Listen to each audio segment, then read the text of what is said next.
പെട്ടെന്നൊരു എണ്ണമാങ്ങ അച്ചാർ ഉണ്ടാക്കിയാലോ? നല്ല അടിപൊളി ടേസ്റ്റി ആയിട്ടുള്ള വെറൈറ്റി ആയിട്ടുള്ള ഈ എണ്ണമാങ്ങ എല്ലാവർക്കും ഇഷ്ടമാവും.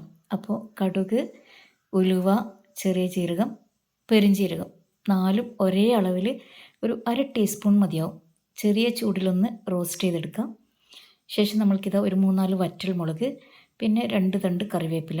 നല്ലെണ്ണയാണ് ഈ ഒരു എണ്ണമാങ്ങ ഉണ്ടാക്കാൻ വേണ്ടി ആവശ്യമായിട്ടുള്ളത്. ആവശ്യത്തിന് ഒഴിച്ചു കൊടുത്താൽ മതി. അപ്പോൾ എരിവിന് ആവശ്യത്തിനുള്ള മുളക് നിങ്ങൾക്ക് എടുക്കാം. ഞാനിവിടെ എരിവുള്ള മുളകാണ് എടുത്തത്. അതും കറിവേപ്പിലയും കൂടി ഇട്ടിട്ട് ജസ്റ്റ് ഒന്ന് ഫ്രൈ ചെയ്തെടുക്കാം. എന്നിട്ട് നമുക്കിത് മാറ്റി വെക്കാം. അപ്പോഴത്തേക്ക് ഞാനിത് ആ മാങ്ങ നൈസായിട്ട് കട്ട് ചെയ്തെടുത്തിട്ടുണ്ട്. ഇത് നമ്മൾക്ക് ഈ ഒരു സെയിം ഓയിലിൽ തന്നെ നല്ല ഡീപ്പ് ഫ്രൈ ആക്കി എടുക്കാം. ഒരു ബ്രൗൺ കളർ ആവുന്നത് വരെ ഇതൊന്ന് വറുത്തെടുക്കണം.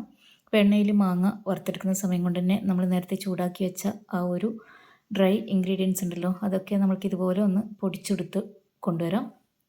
ശേഷം ഇതാ നമ്മുടെ എണ്ണമാങ്ങ ഇവിടുന്ന് ഫ്രൈ ആയി വരുന്നുണ്ട്. ഇതൊന്ന് ലോ ഫ്ലെയിമിലിട്ടിട്ട് മെല്ലെ വേണം ഫ്രൈ ചെയ്തെടുക്കാൻ. എന്നിട്ട് നമ്മൾ ചൂടാറിയതിന് ശേഷം നേരത്തെ വറുത്ത് വെച്ച വറ്റൽമുളകും കറിവേപ്പിലയും കൂടി പൊടിച്ചെടുത്തതിന് ശേഷം അതിൻ്റെ കൂടെ നമ്മൾ നേരത്തെ പൊടിച്ചെടുത്ത പൊടിയും അതുപോലെ കുറച്ച് മഞ്ഞൾപ്പൊടിയും ആവശ്യത്തിനുള്ള ഉപ്പും ചേർത്ത് കൊടുക്കാം. എന്നിട്ട് ഇത് ജസ്റ്റ് ഒന്ന് ചൂടാക്കിയെടുക്കാം. ലോ ഫ്ലെയിമിൽ ഇട്ടിട്ട് ചൂടാക്കിയെടുക്കാം. ഇതിലേക്ക് നമ്മൾ നേരത്തെ വറുത്ത് കോരി മാറ്റി വെച്ച മാങ്ങയും കൂടി ചേർത്ത് കൊടുക്കാം.